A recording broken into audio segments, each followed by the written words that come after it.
A night like no other.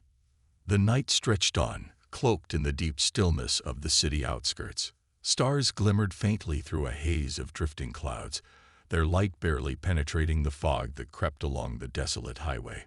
Tina Morgan tightened her grip on the steering wheel, her mind a whirlwind of thoughts. Her first week as the new chief of police had been a test of both her patience and resolve.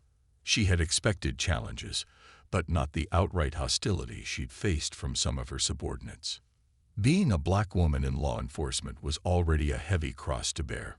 Rising to the top as the chief of police in a precinct with a reputation for deep-rooted prejudice felt like carrying the weight of a mountain.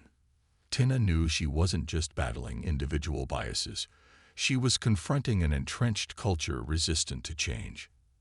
As she drove home in her unassuming yet sleek sedan, a flash of blue and red lights in her rearview mirror snapped her out of her thoughts.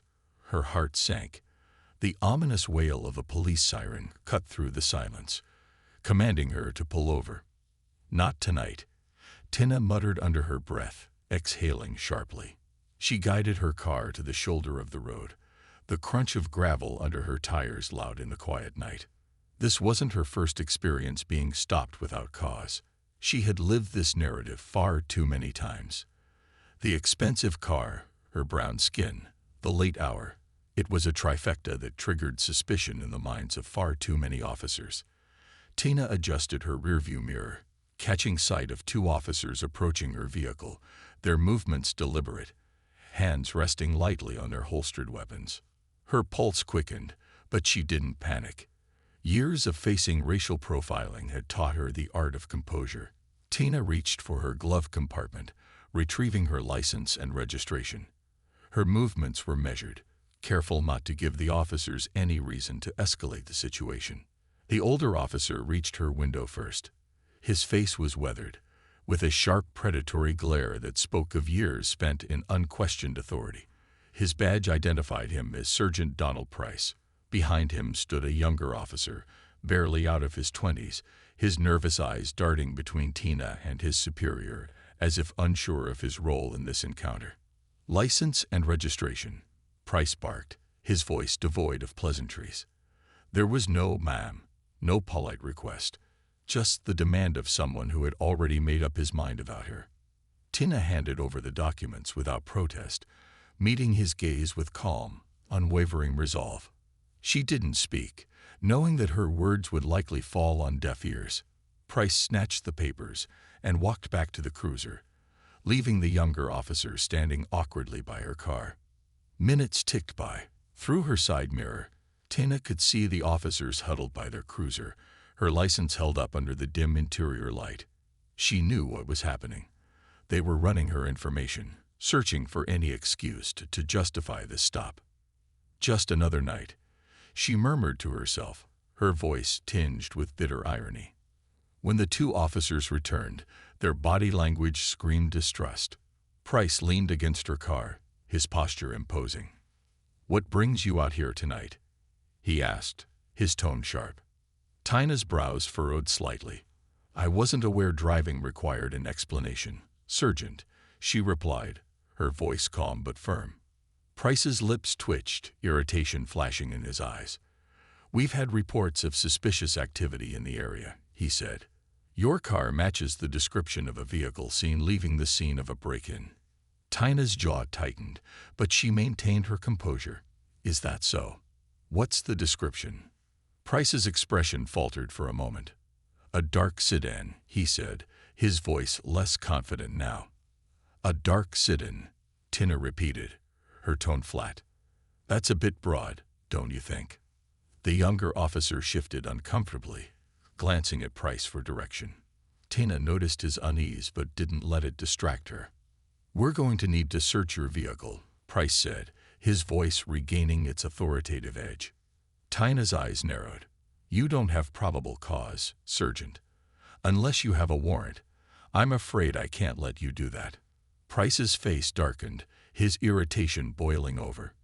"Step out of the vehicle," he ordered, his hand hovering near his gun. Tina hesitated for a brief moment before unbuckling her seatbelt. She knew this wasn't the hill to die on. Not here. Not like this. Slowly, she opened the car door and stepped out, her hands visible at her sides. The cold night air bit at her skin as she stood in front of the officers, her posture steady and unyielding. Price moved closer, his eyes narrowing as he studied her face. "What's your name?" he demanded. Tana raised an eyebrow. "It's on the license you're holding." Price's jaw clenched, and for a moment, the air between them was electric with tension.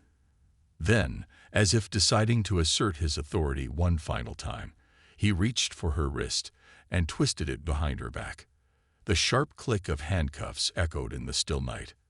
"You're under arrest for obstruction," Price said, his tone smug. Tina inhaled deeply, suppressing the anger bubbling inside her.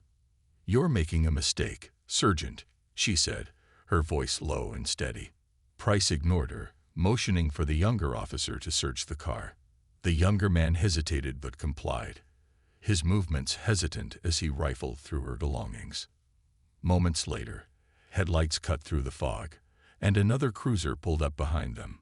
Two more officers stepped out, their expressions casual, until they saw Tina.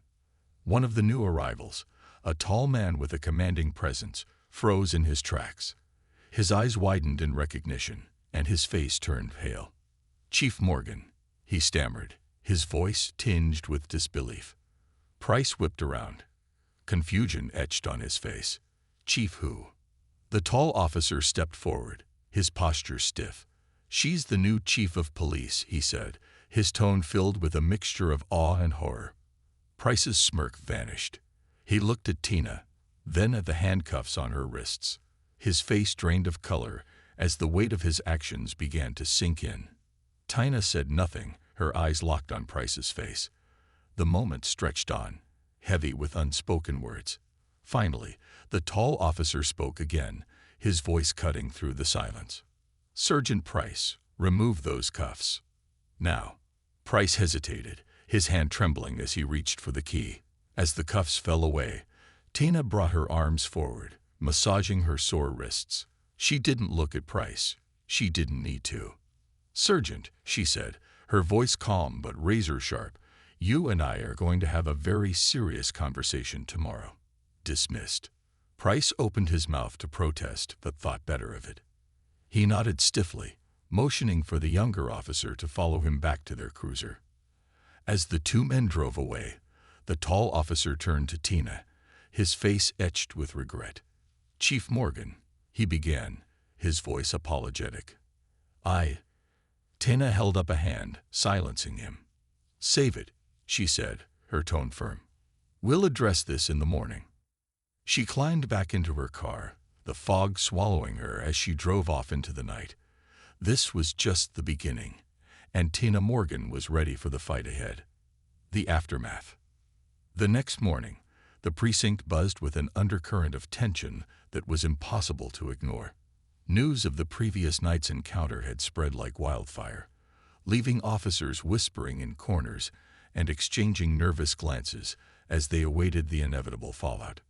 Chief Tina Morgan arrived promptly at 8 a.m., her heels clicking sharply against the polished tile floor. Her stride was purposeful, her expression calm but unreadable. She carried an air of authority that was impossible to dismiss, even by those who hadn't yet warmed to her presence in the department. Her office door was already ajar, and as she stepped inside, she wasn't surprised to find Officer Ramirez waiting for her, standing stiffly near her desk. He looked up as she entered, his face lined with worry. "Good morning, Chief," he said, his voice cautious. "Morning, Ramirez," Tina replied curtly, setting her briefcase on the desk and taking a seat. "I assume you're here about last night." "Yes, Mom." He shifted uneasily, his hands clasped in front of him. "I wanted to personally apologize again. What Sergeant Price did, what I allowed to happen, was unacceptable. I failed to act when I should have." Tina regarded him for a moment, her sharp eyes studying his face. Ramirez was one of the younger officers, relatively new to the force, but with a reputation for integrity. Still, integrity meant little if it wasn't backed by action. "You stood by," Tina said, her voice measured but firm. "You saw the injustice unfolding, and you did nothing to stop it. Do you understand the gravity of that?" Ramirez nodded solemnly. "I do, Chief. I know I let you down." "You didn't just let me down," Tina continued, leaning forward slightly. "You let this entire community down. Our job is to serve and protect, not to perpetuate the very prejudices we're supposed to fight against." Ramirez looked down at his feet, shame evident on his face. "I'll do whatever it takes to make this right," he said quietly. "We'll see," Tina replied, her tone softening just a fraction. "For now, you're on probation. You'll be working directly under me, and you'll attend mandatory training on bias and de-escalation. If you're serious about change, this is your chance to prove it." "Understood, Chief," Ramirez said, relief flickering in his eyes. He straightened up, his shoulders squaring as if resolved to take the opportunity seriously. Tina dismissed him with a nod, and as he left the office, she leaned back in her chair, exhaling deeply. Ramirez might have potential, but Price was another matter entirely. His arrogance, his blatant disregard for protocol. It wasn't just a problem. It was a symptom of a larger disease within the department. By mid-morning, the tension in the air had grown almost suffocating. Tina had called for a mandatory meeting in the precinct's conference room, and every officer, from rookies to seasoned veterans, was in attendance. The room buzzed with murmured speculation as officers filled the seats, their expressions ranging from curious to outright defiant. Tina entered the room with the same commanding presence she'd shown the night before. The low hum of voices died instantly as she walked to the front of the room and turned to face them. "Good morning," she began, her voice steady and clear. "By now, most of you have heard about the incident that took place last night. I was pulled over by two of our own officers, Sergeant Donald Price and Officer Ryan Jameson. What should have been a routine traffic stop quickly escalated into an abuse of power and a gross violation of protocol." A ripple of unease spread through the room. Tina's gaze swept across the crowd, making sure to lock eyes with every officer who dared look away. "Let me be clear," she continued. "This is not about me. This is about the systemic issues that have plagued this department for far too long. What happened last night is a symptom of a deeper problem, and it's one that I intend to root out." Sergeant Price, seated near the back of the room, shifted uncomfortably in his chair. His usual air of smug confidence was nowhere to be seen. Next to him, Jameson looked pale, his eyes fixed on the floor. "I will not tolerate racism, bias, or abuse of power in this department," Tina said, her voice rising slightly. "If you think you can continue to operate the way you have in the past, you are mistaken. This is your wake-up call." The room was silent, the weight of her words pressing down on everyone present. Tina paused, letting the tension settle before continuing. "Effective immediately, Sergeant Price is suspended without pay, pending a full internal investigation. Officer Jameson is also suspended for 2 weeks and will undergo mandatory training. Furthermore, every officer in this precinct will participate in comprehensive bias training over the next month. No exceptions." There were murmurs of protest from some of the older officers, but Tina silenced them with a sharp look. "This is not up for debate," she said firmly. "I understand that change is uncomfortable, but discomfort is necessary if we are to grow. If anyone has a problem with that, you are welcome to hand in your badge." The room fell silent once more, the officers exchanging uneasy glances. Tina could feel the resistance, the unspoken defiance simmering beneath the surface. But she also saw something else: hope, curiosity, and perhaps even a spark of respect. "This is just the beginning," Tina said, her tone softening slightly. "We have an opportunity to become better, to rebuild trust with the community we serve. But that requires all of us to step up, to hold ourselves accountable, and to do the hard work of confronting our biases. I know it won't be easy, but I also know it's possible." She let her words hang in the air for a moment before concluding. "Dismissed." As the officers filed out of the room, Tina caught Ramirez's eye. He gave her a small nod, a silent acknowledgement of her words. She returned it with a faint smile, but her mind was already racing with the enormity of the task ahead. That evening, Tina found herself back in her office, going through files and reports late into the night. The precinct felt different now, quieter, as if holding its breath in anticipation of what was to come. A soft knock at her door pulled her from her thoughts. "Come in," she called, looking up to see Officer Ramirez tapping hesitantly into the room. "Chief," he said, his voice tentative, "I wanted to thank you for giving me a second chance. I won't let you down." Tina studied him for a moment before nodding. "Good, because this isn't just about proving yourself to me, Ramirez. It's about proving to this community that we're here to serve them, not the other way around." Ramirez nodded earnestly. "Understood, Chief. I'll do whatever it takes." As he left, Tina leaned back in her chair, her thoughts heavy. She had won the first battle, but the war was far from over. Change wouldn't come overnight. It would take time, persistence, and the courage to face the resistance head-on. But Tina Morgan had never been one to back down from a fight. Building bridges, the morning sunlight spilled through the precinct windows, casting long shadows across the tiled floors. Tina Morgan stood in her office, staring out at the bustling street beyond. The city was waking up, its people going about their routines, blissfully unaware of the quiet storm brewing within their police department. Her phone buzzed on the desk, pulling her attention back to the present. It was a text from her assistant, Carla.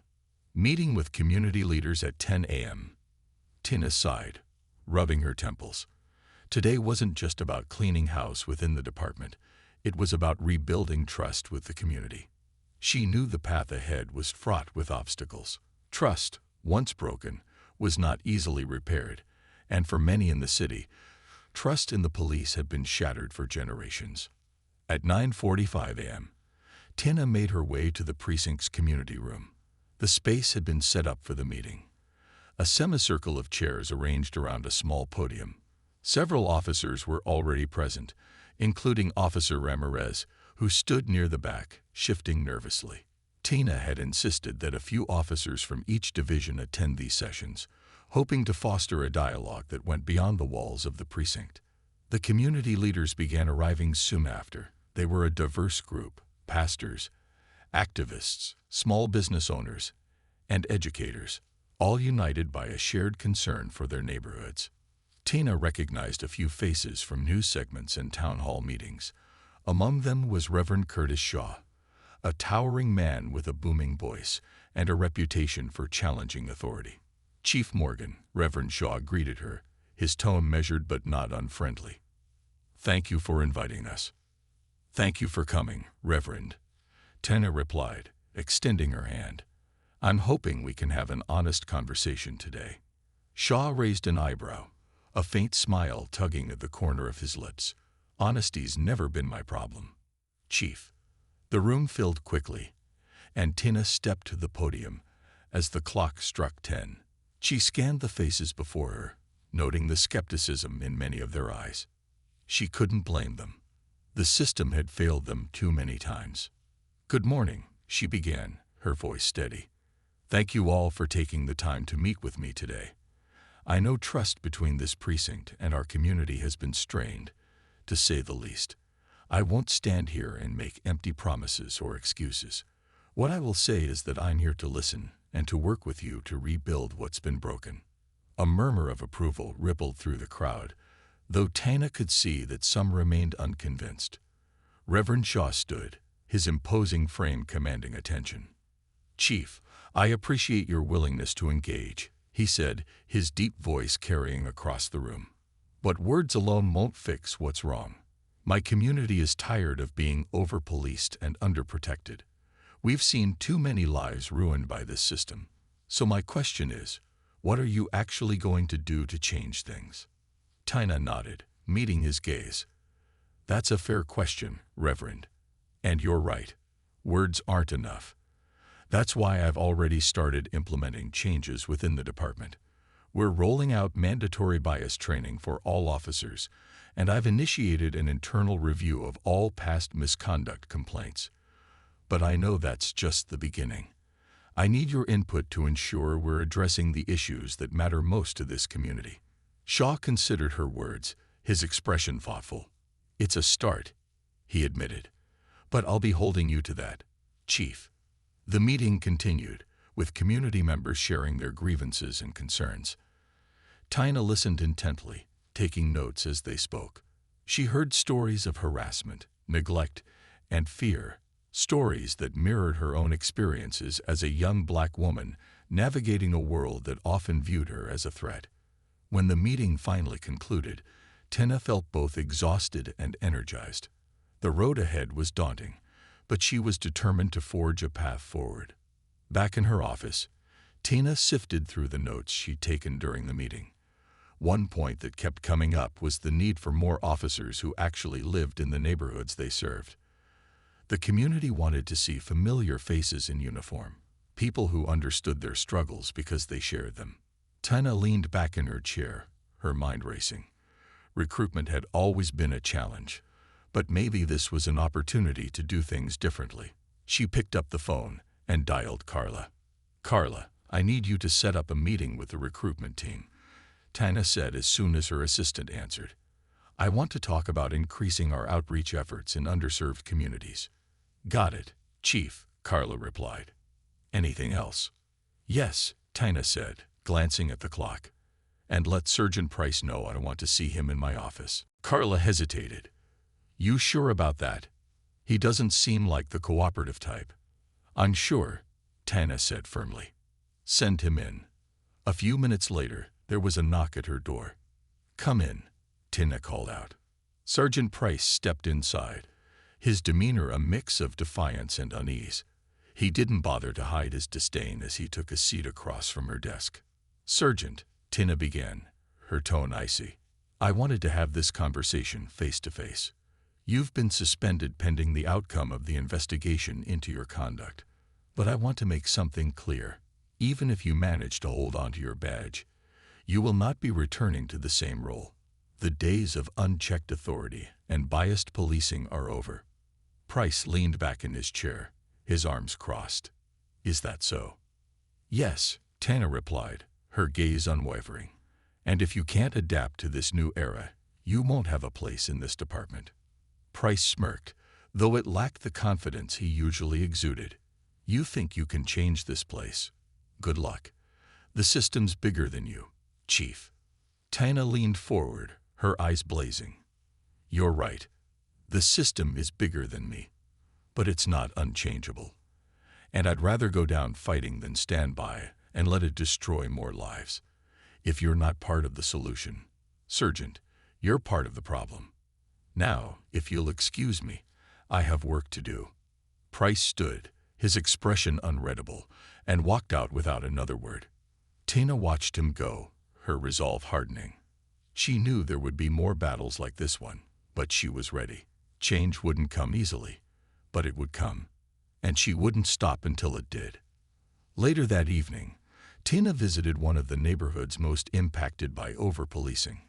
She walked the streets, talking to residents, shaking hands, and listening to their stories. Children played on the sidewalks, their laughter echoing through the air, while older residents eyed her with cautious hope. One woman, a grandmother named Mrs. Walker, stopped Tina on the corner. "Chief Morgan," she said, her voice soft but firm. "It's good to see you out here. We've had chiefs promise us the world before, but nothing ever changes." "I understand your skepticism, Mrs. Walker," Tina said, "but I'm not here to make empty promises. I'm here to listen and to act. This community deserves better, and I'm going to do everything in my power to deliver that." Mrs. Walker studied her for a moment before nodding. "I'll hold you to that, Chief." As Tina walked back to her car, the weight of her responsibilities pressed down on her. But for the first time in a long while, she felt a glimmer of hope. The fight for justice was far from over, but she was ready to lead the charge. And she wouldn't rest until her vision of a fair and equitable department became a reality. The thin line between change and resistance. The precinct was unusually quiet the next morning, a stark contrast to the electric tension that had defined the past few days. The silence wasn't comforting. It felt more like the calm before a storm. Chief Tina Morgan sat in her office, reviewing the morning's reports, but her mind was elsewhere. She could feel the weight of the department's resistance pressing against her at every turn. Her door creaked open, and Carla, her assistant, stepped in with a hesitant expression. "Chief," Carla began cautiously, "Sergeant Price has filed a formal grievance against you. He's claiming discrimination and abuse of authority." Tina's pen paused mid-sentence. She exhaled slowly and leaned back in her chair. "Of course, he has," she muttered under her breath. Carla hesitated before continuing. "He's also been seen talking to a few of the senior officers, rallying support. There's talk of a formal complaint being filed against your leadership." Tina's jaw tightened. She had expected pushback, but Price's move to weaponize the system against her was a bold escalation. "Thanks, Carla. I'll handle it," she said, her tone calm but firm. After Carla left, Tina closed her eyes for a moment, allowing herself a brief moment of frustration.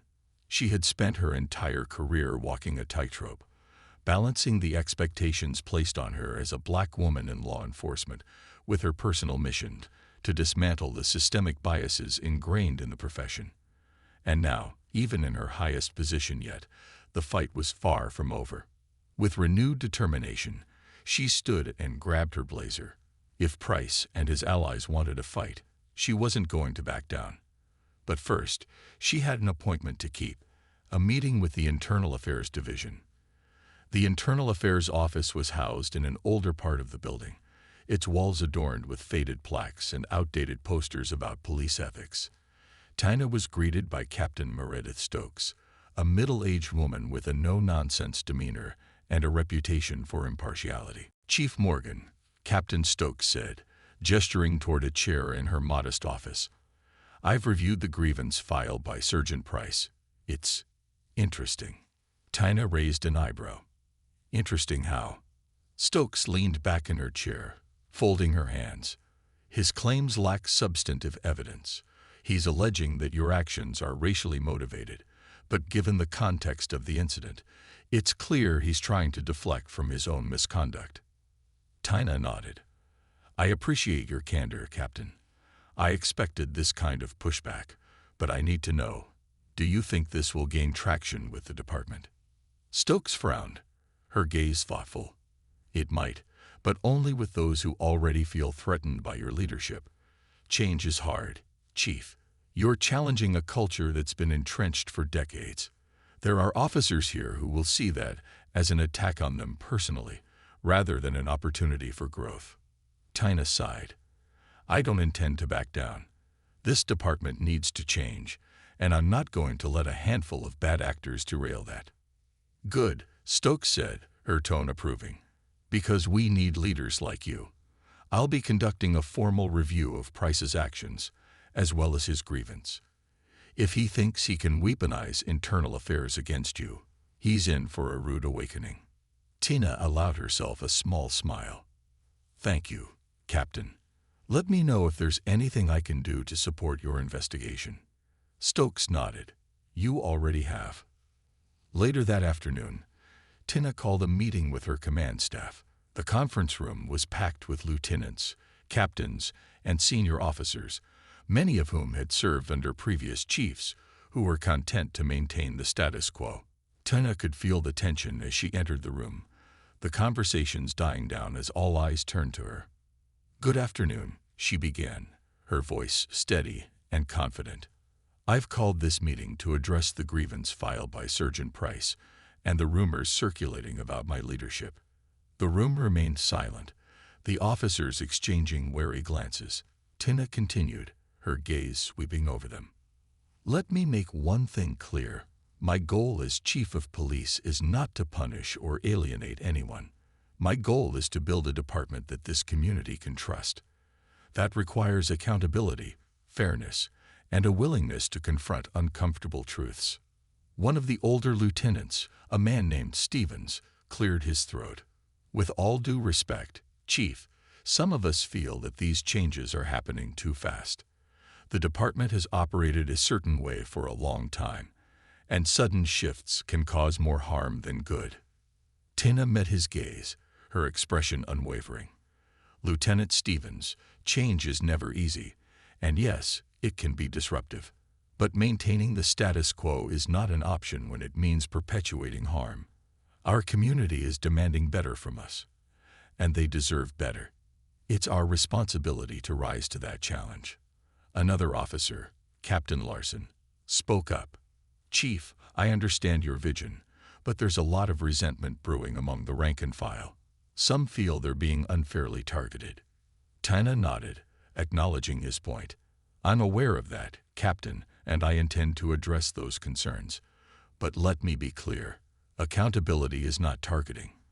It's about ensuring that we all hold ourselves to the same standard. If anyone feels threatened by that, perhaps they should reevaluate why they're in this profession. The room fell silent again, the weight of Tina's words hanging heavily in the air. She knew she had just drawn a line in the sand, and not everyone would be willing to cross it. That evening, Tina attended a community event in one of the city's most underserved neighborhoods. The event, organized by a local youth center, was intended to foster dialogue between residents and law enforcement. Tina arrived in plain clothes, wanting to engage with the community on a more personal level. As she mingled with the crowd, she noticed a young boy, no older than 10, watching her intently. He had a curious look on his face, and after a moment, he approached her. "Are you the police chief?" he asked, his voice small but confident. Tina smiled. "I am." "What's your name?" "Jaden," he said, his gaze steady.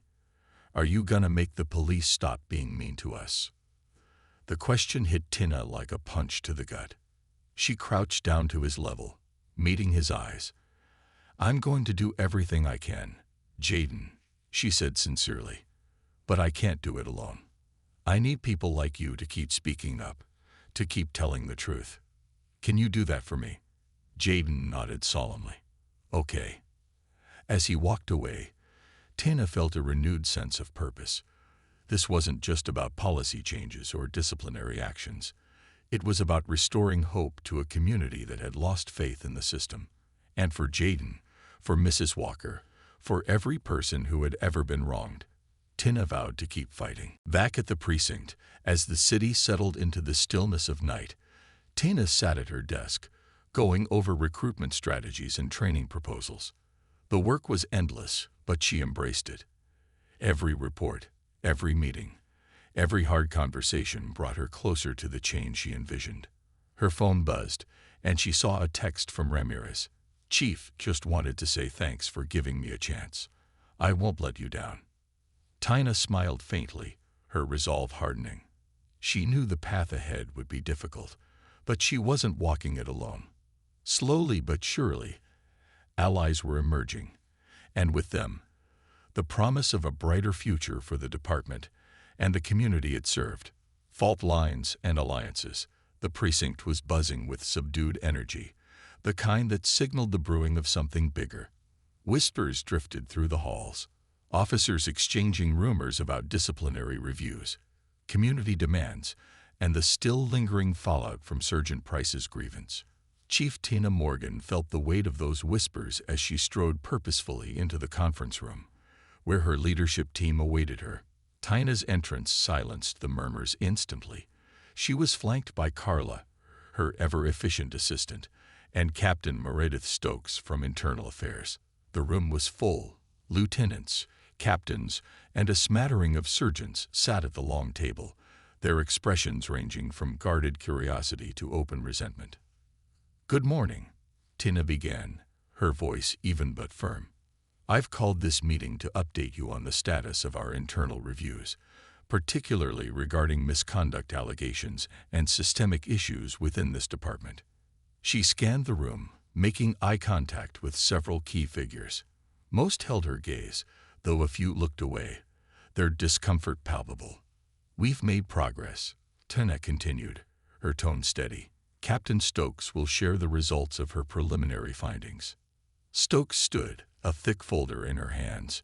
She wasn't the type to mince words, and today was no exception. In the past 5 years, this precinct has fielded over 200 complaints of officer misconduct. Of those, less than 10% were investigated thoroughly. Many were dismissed outright, often without even interviewing the complainants.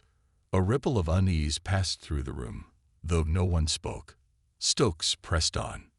Furthermore, the data shows a troubling pattern. Black and Latino residents account for nearly 75% of these complaints, despite representing less than half of the community population. These numbers are unacceptable. Tina allowed the silence to stretch, letting the weight of Stokes's words sink in before she spoke again. "This isn't about assigning blame," she said, her voice calm but resolute. "It's about accountability and the need for systemic change. If we're going to rebuild trust with this community, we need to address these issues head-on." A hand shot up near the back of the room. It belonged to Captain Larson, a respected veteran with nearly 30 years on the force. "Chief, I appreciate your commitment to transparency," Larson began, his tone measured. "But some of us feel that these changes are being implemented too quickly. Morale is already low, and there's concern that we're losing focus on our primary mission, keeping the community safe." Tina nodded, acknowledging his point. "I understand your concerns, Captain Larson, but I would argue that accountability and safety are not mutually exclusive. In fact, they go hand in hand. If the community doesn't trust us, how can we effectively protect them?" Larson nodded slowly, though his expression remained skeptical. Tina made a mental note to engage with him further.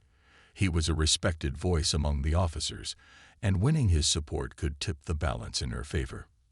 After the meeting, Tina returned to her office, where Carla was waiting with a stack of documents. "Chief, you're going to want to see this," Carla said, placing the papers on Tina's desk. "It's a detailed list of officers who have received multiple complaints over the years. Some of the names won't surprise you." Tina scanned the list, her jaw tightening as she read. Sergeant Price's name was near the top, accompanied by a troubling record of excessive force complaints and racial profiling allegations. But there were others, officers she hadn't interacted with much yet, whose records painted a damning picture of a culture steeped in bias and impunity.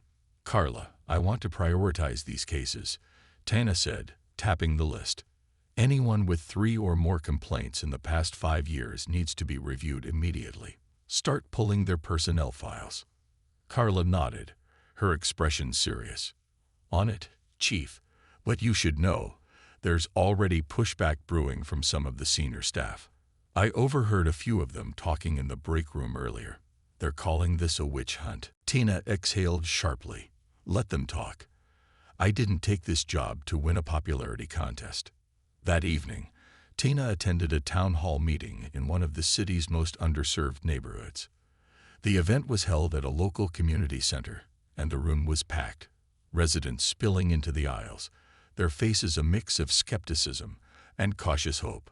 Tina stood at the front of the room, flanked by a few of her officers, including Officer Ramirez, who had volunteered to attend despite his probationary status.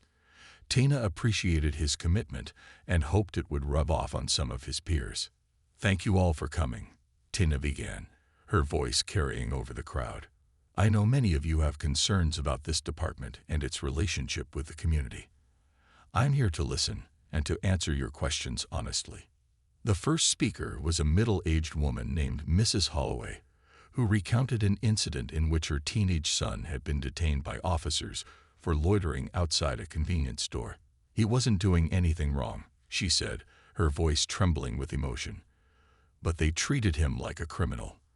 How can I trust the police to protect my family when they see us as the enemy?" Tina's chest tightened, but she met Mrs. Holloway's gaze with unwavering sincerity. "Mrs. Holloway, I'm deeply sorry for what your family experienced. Situations like that are exactly why we're making changes in this department.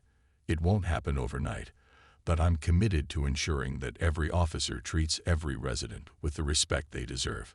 The questions and stories continued, each one a painful reminder of the work still ahead. But as the meeting progressed, Tina noticed a subtle shift in the room. The anger and frustration remained, But so did something else: hope. By the end of the evening, a few residents even approached her to offer words of encouragement. "Don't give up on us, Chief," one man said, shaking her hand firmly. "We're counting on you." "I won't," Tina promised, her voice steady. "And I'm counting on you too." Back at the precinct, Tina found Officer Ramirez waiting for her near her office. He looked nervous but determined. "Chief," he said, his voice earnest, "I just wanted to say thank you for bringing me to that meeting tonight. Hearing those stories, it made me realize how much more I need to do to earn this community's trust." Tina smiled faintly, her fatigue momentarily forgotten. "You're already taking the first step, Ramirez. It's not about being perfect. It's about being willing to learn and grow." He nodded, his expression resolute. "I won't let you down." As Ramirez left, Tina sat down at her desk, her mind racing with plans for the next phase of her reforms. She knew the road ahead would be fraught with challenges: internal resistance, community skepticism, and the sheer weight of transforming a broken system. But she also knew she wasn't alone. Slowly but surely, alliances were forming. Officers like Ramirez, community leaders like Reverend Shaw, and even skeptical captains like Larson were beginning to see the value in her vision. It wasn't enough. Not yet. But it was a start. And for Tina Morgan, a start was all she needed to keep fighting. A turning point. The precinct was quieter than usual the following morning. The typical clatter of boots on tile and the low hum of conversations had been replaced by an uneasy stillness. Chief Tina Morgan felt the tension as soon as she stepped through the front doors. She could see it in the way officers avoided her gaze and whispered in small, tight circles. Tina knew why. Today was the day the preliminary findings of Captain Stokes's internal review would be made public to the department. There would be consequences, and not everyone was ready to face them. Carla met her just outside her office, her expression grim. "Chief, it's all set up. Captain Stokes is in the conference room with the findings." And she hesitated. "And," Tina prompted, already bracing herself, "Sergeant Price is rallying some of the officers. He's been in the break room all morning, talking about forming a united front against you." Tina exhaled slowly, her lips pressing into a thin line. "Let him try. We're past the point of games." She straightened her shoulders and headed for the conference room. This was the moment she had been preparing for since she took the job. There would be no turning back after today. The conference room was packed when Tina entered. Every chair was taken, with more officers standing against the walls, their faces a mixture of curiosity, defiance, and unease.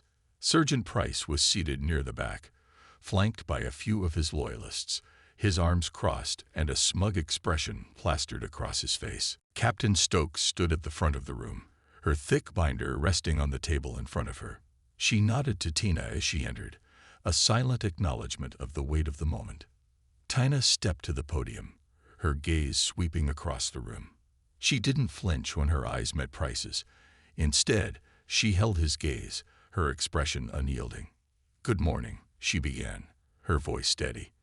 "Today marks a critical turning point for this department.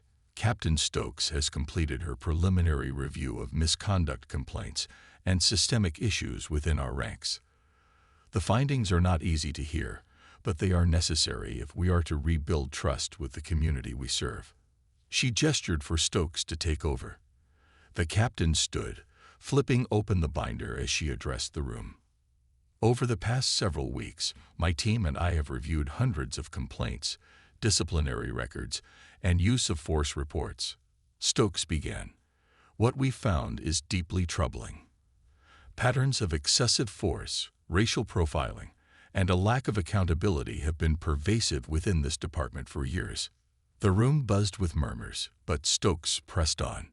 "In particular, there are a number of officers who have repeatedly violated department policy without facing significant consequences. Effective immediately, those officers will be placed on administrative leave pending further investigation." Tina watched as the murmurs grew louder. Price's smug expression faltered, replaced by a flicker of uncertainty. He leaned over to one of his allies, whispering something, but Tana's eyes never left him. Stokes continued, listing names and outlining the steps the department would take to address the issues. By the time she finished, the room was silent, the weight of her words hanging heavily in the air. Tina stepped back to the podium. "I know these changes are difficult," she said, her tone firm but compassionate, "but they are necessary. If we are to regain the trust of this community, we must hold ourselves to the highest standard. No one is above accountability. Not me, not you, not anyone." Price stood abruptly, his chair scraping against the floor. "With all due respect, Chief," he said, his voice dripping with sarcasm, "this feels less like accountability and more like a witch hunt. You're targeting good officers who've spent their careers protecting this city."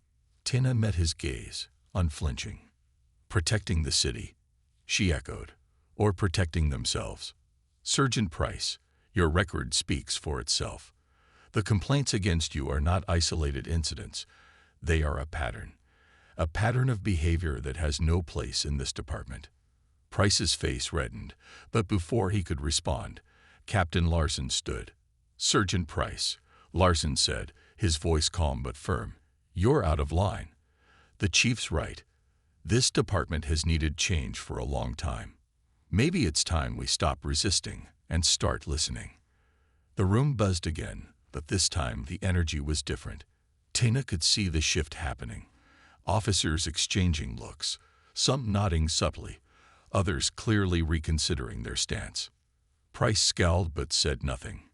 He sank back into his chair, his confidence visibly shaken.